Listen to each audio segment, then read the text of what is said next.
ঠেংডি বাঙ্গল লাগেনি? উঁচু মাজার দেখো, ভেঙে মাটির সাথে গুড়িয়ে দাও। মাজারে আগরবাতি দেয়া যাবে? মোমবাতি। অনেক মাজারের উপরে লম্বা মশারি টাঙানো আছে না নাই? ওর বাবারে মশাই কামড়ায়, কত বড় ডাকাত। কোরআন হাদিসের দলিলের বাইরে যত মাজার আছে সব মাজার ভেঙে গুড়িয়ে দাও। কোরআন হাদিসের বাইরে যত পীরের খানকা আছে সব পীরের খানকা আগুন দিয়ে জ্বালিয়ে দাও।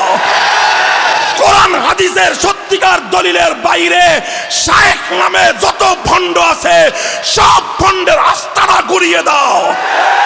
ঠেংডি বাঙ্গল লাগেনি?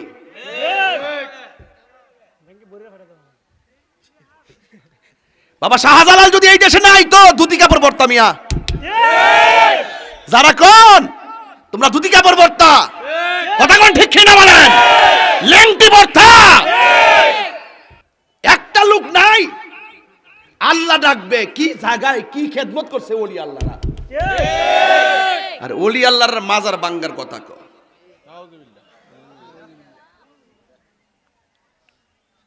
ঠেংডি বাঙ্গল লাগেনি?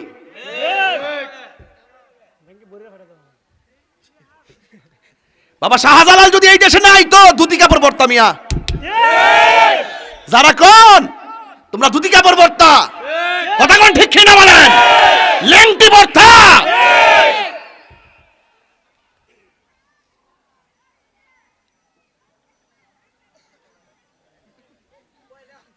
কথা কি সত্য বলছি না মিথ্যা বলছি? এই টিকটক মৌলবীর যন্ত্রণায় ফেসবুক আহত, ইউটিউব নিহত, গুগল পুরো আইসিইউতে আছে। এই টিকটক মৌলবীদের টুকটাক কথাই যখন সমাজের মানুষের ঈমান ধ্বংস করে, এদেরকে ঠিকঠাক করতে গেলে তাহিরির মতো বক্তার দরকার আছে। আপনার কারণে আমি গরম কথা কই, অত্যন্ত কি গরম কথা কইছি? আমি বাইলে বাইলে কইছি, যখন উফরে ফিরে দেখো তুমি ছেড়ে দিমু।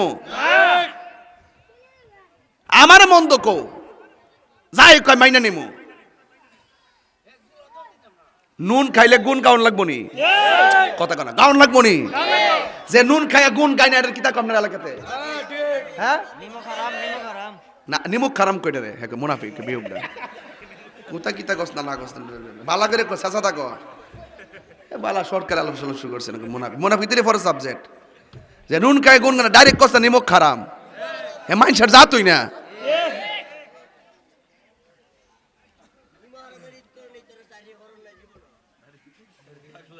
আচ্ছা ফাউড়ে আজ যাবো সরাই বসে সামনে বাপ দাম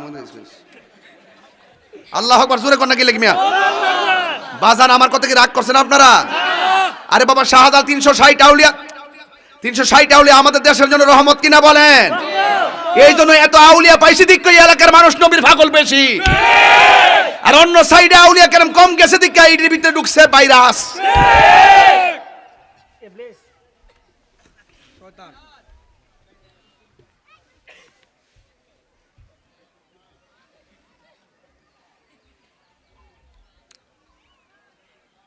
মাঝে মাঝে শুনলো সে তুটে জায়গা আমার বাইর তো কিন্তু বুঝাই দিয়েছে ইত্যেন নেওয়াজও, এরপরে বললা জায়গা মেজাজটা খারাপ হয়ে যায়। কিন্তু ওলি আল্লাহর বিরুদ্ধে কথা কম মানে আদালি ওলিয়ান ফাকাদ আযানতু বিল হারবে।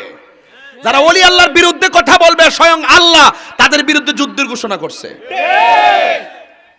আমার করোনার মধ্যে মাহফিল মিস হইছে না। নির্বাচনের একদিন আগে মাহফিল করছি, নির্বাচনের পরের দিনে মাহফিল করছি, কোনো মিষ্টিস নাই।